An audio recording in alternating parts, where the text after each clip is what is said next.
Hello everyone, I'm Natred, back here with another Natred review. I know it's been a minute, so kind of just to give you all a quick update of where I'm at in my life, what's going on. I had an ACL injury in the fall of last year that I've been slowly nursing back to health.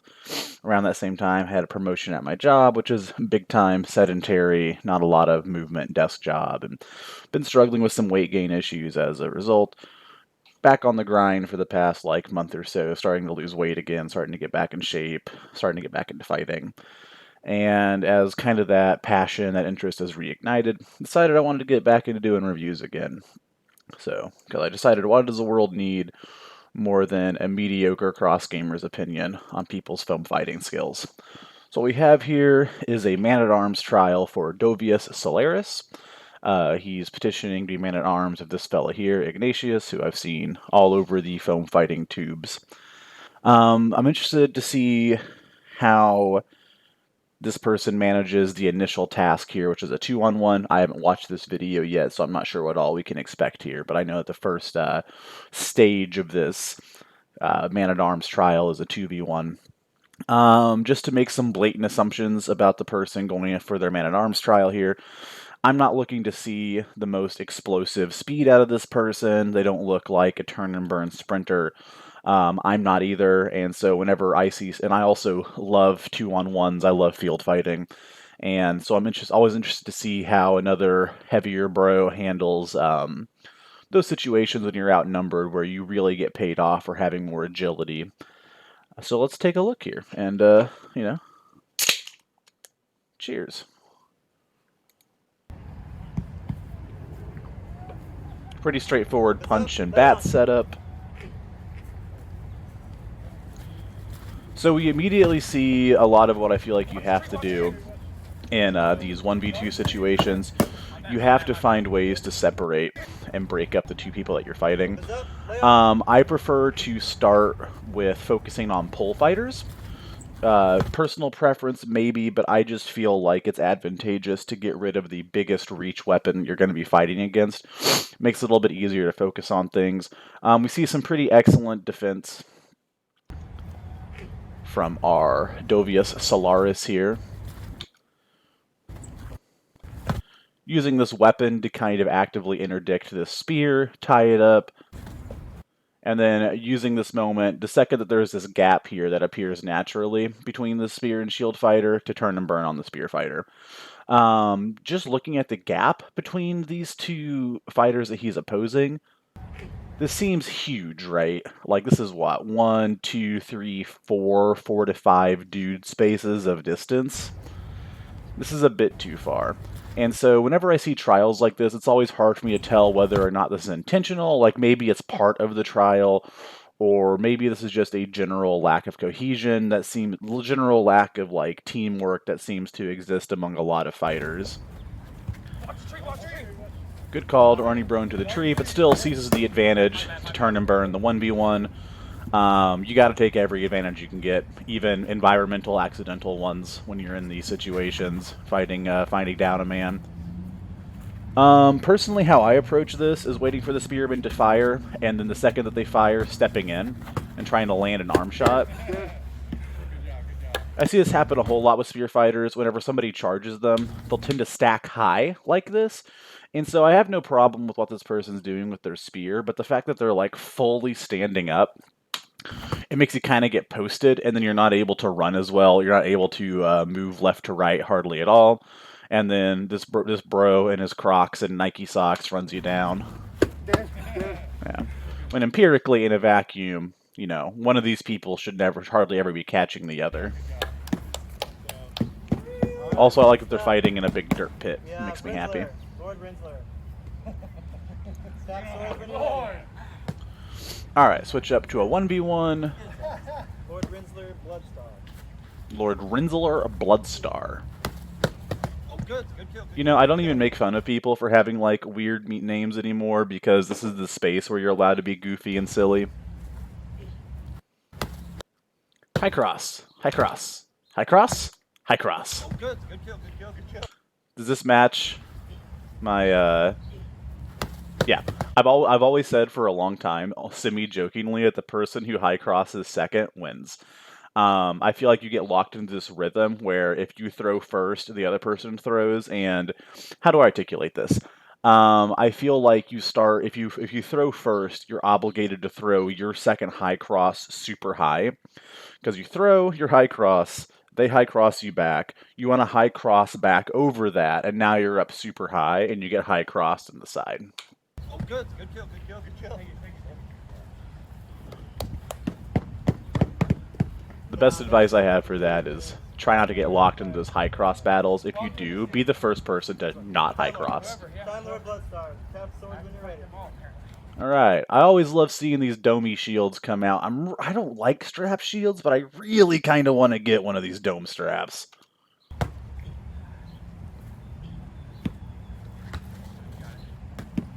Good honor. Let's take a look at that again.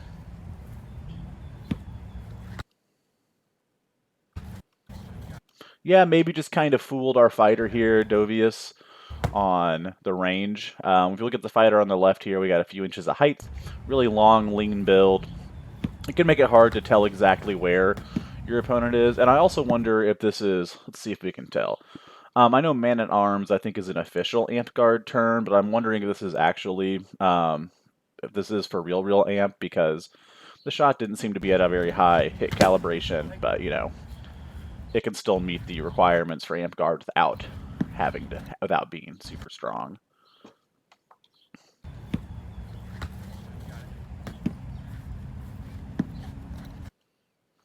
I like the super quick little pump.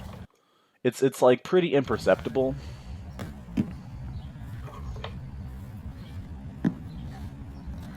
But just that sudden like step and set with the back foot. I just pointed, I know you can't see it, but like the step and set with the back foot and the suddenly going right, it gives that same foot motion of like working to the left when suddenly planting and going right.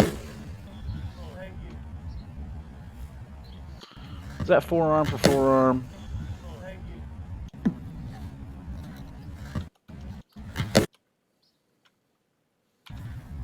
I wish I need to change like my skip adjustment to be less than what it currently is.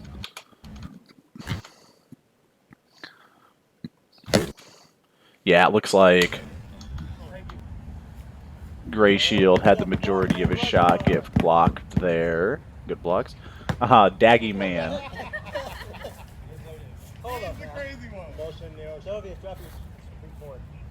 Stab. Stab him. Oh, good honor. Wow. He wants to humiliate you. Don't let him have that.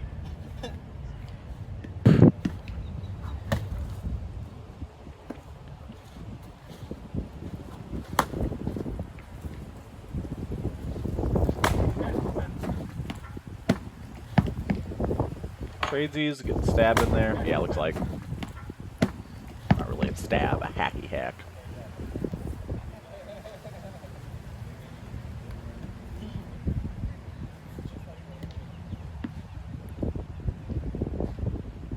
The amount of respect being shown, yeah, good trade. The amount of respect being shown by Dovius here is really impressive to me. I feel like I would want to get way too hasty and just swing for the fences. Alright, got the turning block on it. I've always thought it would be funny to go fight single sword in mass combat and use your offhand, your left hand, or like, you know, dagger if you're way more ballsy than me.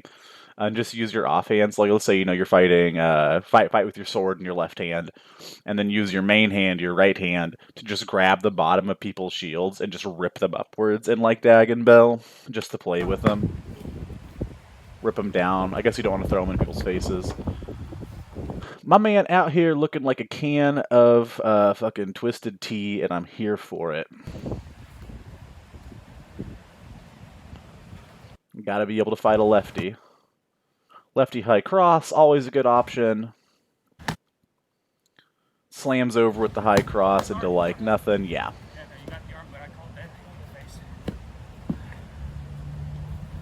It always sucks when you miscall yourself. Good. So, one of the things that you have to worry about when fighting lefties that I've seen a whole lot is getting your right arm too out of position.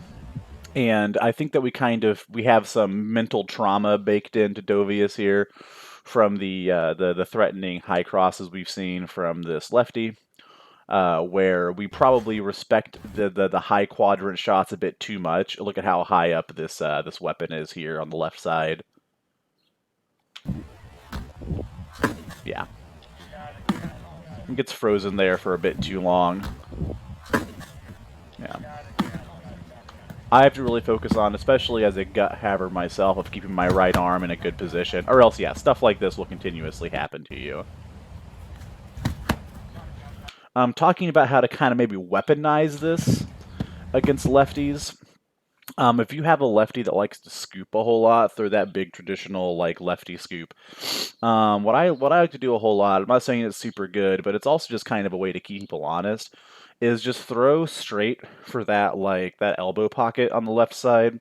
A lot of the time I've noticed that whenever you throw and you'll extend your arm out into that elbow pocket for a shot, your 3-shot lefties will immediately want to try to lefty scoop you, because they'll see like your arms out and high. What you can do immediately is throw that shot, come into a nice like side punch block, and come straight back into that slot. So you throw, stick the block, come right back in on that inside lane. Especially if you have a lefty who is now murking, you're like getting you multiple times in a row with that big lefty scoop, it might be worth investigating. Yeah. Bait that big wrap and then like be in position to, as they're throwing it, be on the inside lane.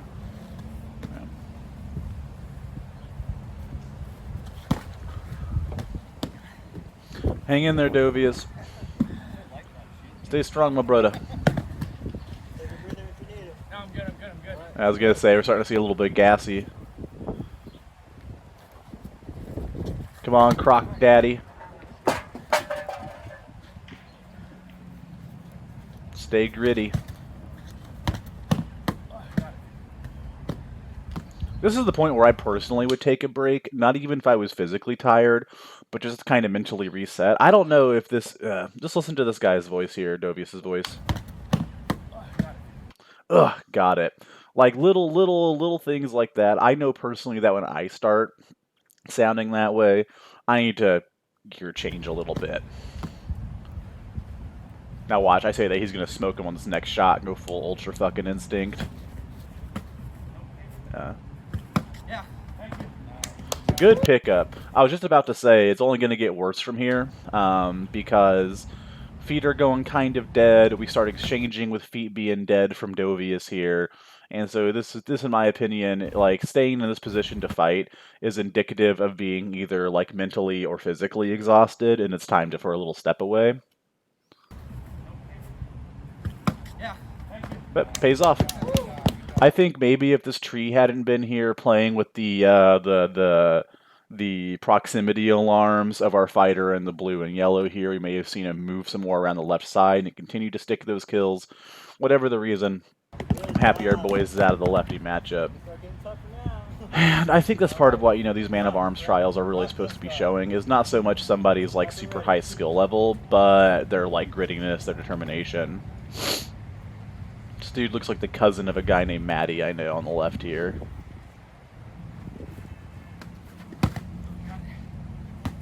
I like this guard a lot.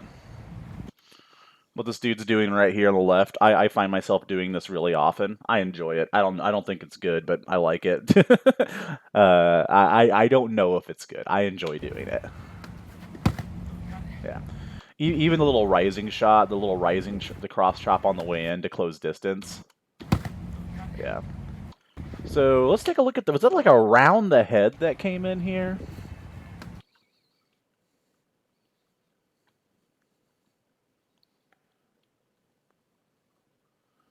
Good shield block.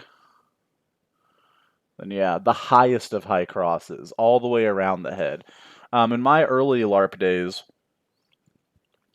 playing a game called Melee here in Tulsa, hand-on weapon was a legal strike zone, and so high crosses were even more common than they normally are. And I swear to fucking God, there was an arms race for who could throw the highest cross, and this was like the final evolution of it, was closing super hard like this and throwing around your fucking head at people.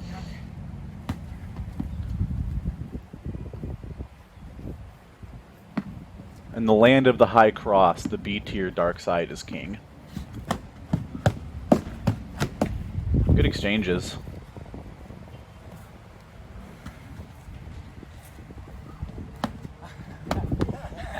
Yeah. I feel like the fella on the left here is a really nice active guard. He's constantly testing for things, testing the water, and I feel like Dovius is not being a little bit too intimidated by it, a little bit too scared to throw into it. Hit myself in the leg. Okay. And I hit myself.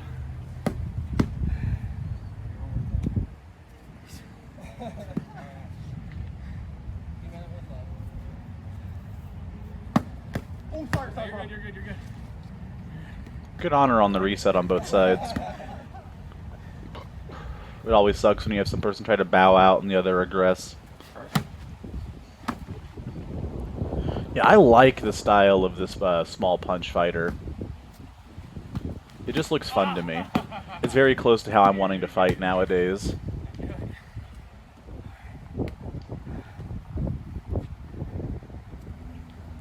I feel like as the left side punch shield fighter, this is where you set up a big fucking shield side scoop. And I'm saying that probably because I see this guy's Dovius's hip pointing straight at me, but I feel like that's always a place you gotta work into your rotation of like shot locations.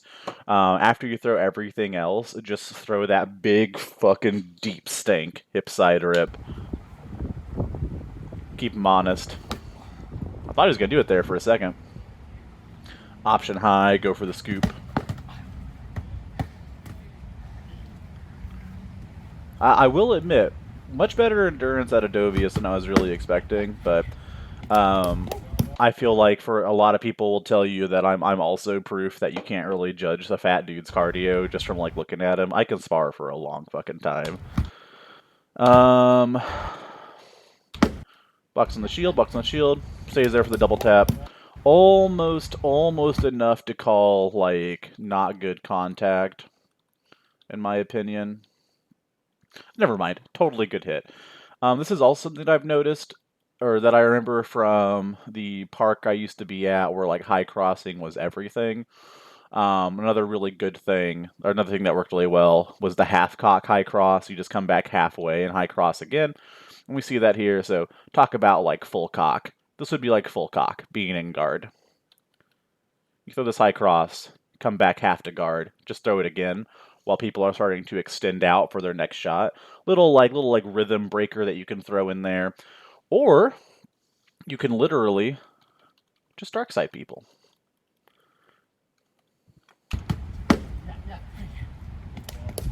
Good grit. Next up, Warlord Sir Goose. Got the WL at the end, fighting flow. Not the red sword. The red sword. Immediately stab. I feel like, oh god, he's a tall flow fighting warlord. Stab. Just stab. Just throw a stab. Just immediately throw stabs. Keep him honest.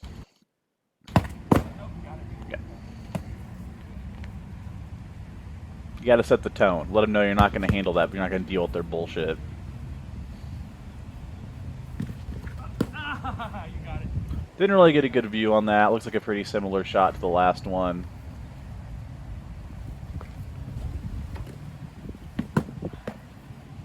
Yeah. Seeing again a habit of Dovius of doing something that like I don't know, this like floating the hand high to set thing. We saw it against our lefty fighter. We see it here against Warlord Goose.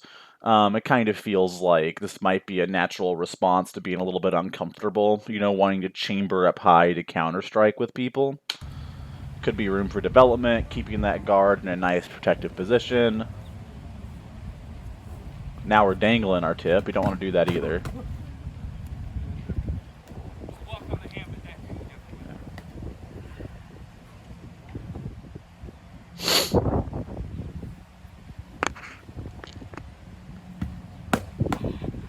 Yeah.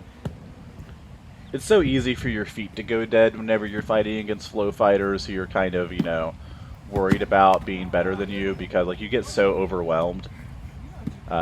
Just sensory like processing going on that your feet tend to die out.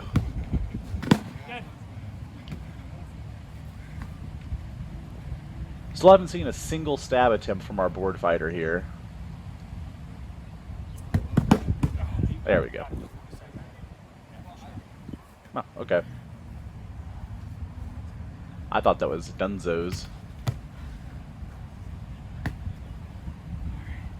Stab. Let's go, baby. Stab. Sternum line stab.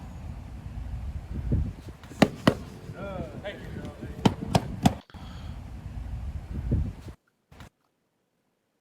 Man, very close. Like, the stab is a frame away from making contact. Gets deflected. And then points to Dovius for immediately throwing that double tap chop. Make sure you clear it out. And then against the lad himself.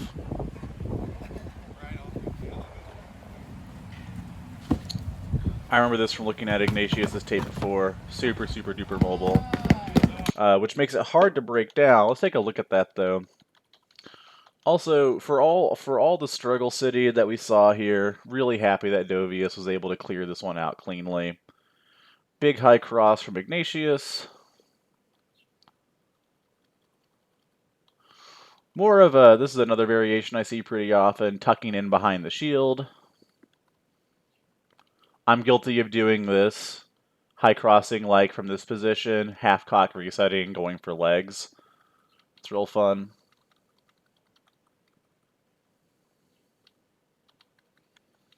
Let's see what we got going on here. Shot to the shield, got some nice sword warping action. Bringing in the big high CZ from Dovius, and what looks like might be hand.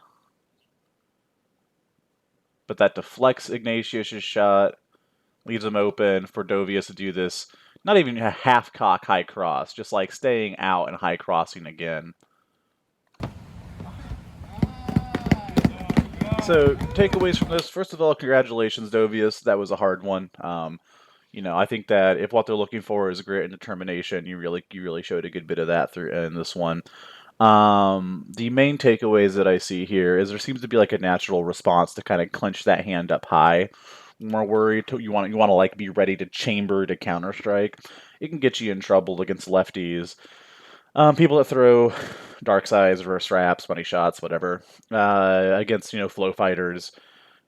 Just I find that in general you want to have a neutral height on your hand, somewhere in the middle. I think ideally you want to be able to adapt your guard, do whatever it is that you need to at the time, but in general, I think floating right around like the bottom of my ribs is what works for me. I'm obviously a big giant pear-shaped person, so I tend to lower my hands a little bit further to make sure I'm guarding my hips and my stomach. So just talking about like my personal preferences against what I'm seeing, because I'm no super authority. And then the amount of high crosses. I've moved past this idea that high crosses are always bad. It's just a tool in the toolbox. However, I will say that there needs to be some way to break up the high cross spam back and forth constantly. I find that throwing under, going dark, and coming high into people's forearms as they come out, excuse me, to be a pretty decent way to deal with that instead of high crossing, or bait them into high crossing by just throwing a flat chop into their shield. Then when they come out to high cross you, you just flat chop them again in the forearm. Experiment with some ways to break up those high cross battles. Other than that, that's all the unasked for advice I have this time around. Thanks for watching.